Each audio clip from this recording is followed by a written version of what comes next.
So welcome back again mga Lods, magandang gabi sa inyo. Today is May 18, 2024, Saturday. For today video topic mga Lods is pag-uusapan natin kung mahalaga pa ba ang SSS Humid Pay Card kahit meron ng National ID. So ang sagot yan mga Lods is yes.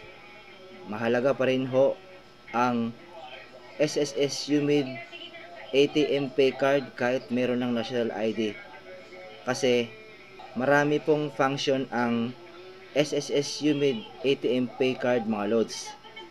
Hindi katulad sa National ID, magagamit mo siya as a valid primary ID at saka wala siyang expiration date.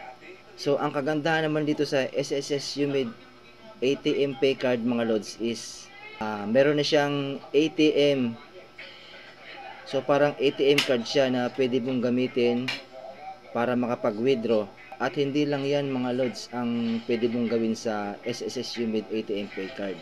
So hindi lang yan mga Lods. Halimbawa, isa ka ng pensioner ng SSS. So pag meron ka ng SSS Humid ATM Pay Card, dito muna makukuha yung mga benefits na kagaya ng ng loan, yan. Yung mga retirement benefits, kung ano ka na, kung nagpe-pension ka na, papasok yun sa mo, sa SSS Humid ATM Pay Card mo. Doon mo na rin siya kukunin, doon mo na rin siya withdrawin. So ayun ang kagandahan sa SSS Humid ATM Pay Card mga Lods. At marami pang ibang function ang Humid ATM Pay Card na yan. Pwede ka rin magpasok ng pera, mag-deposit.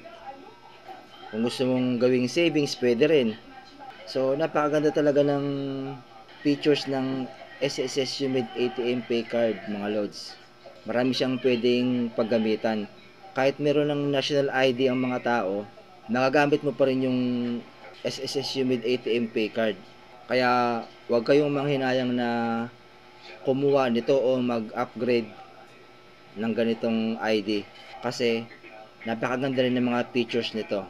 So hindi katulad ng mga ibang primary valid ID gaya ng driver's license,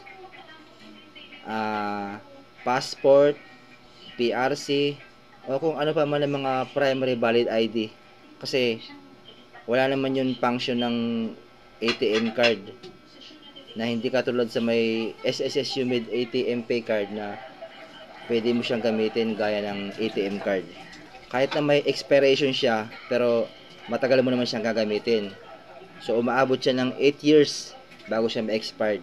So okay na rin yun. At least matagal mo siya mapapakinabangan. Tsaka wag nyo lang wawalain yung ID na yun mga Lods. Kasi pag nawala yun, tapos kukuha ulit kayo ng bago, meron ng bayad yun, babayaran nyo na yun sa SSS. May bayad yun, siguro mga 200 pesos.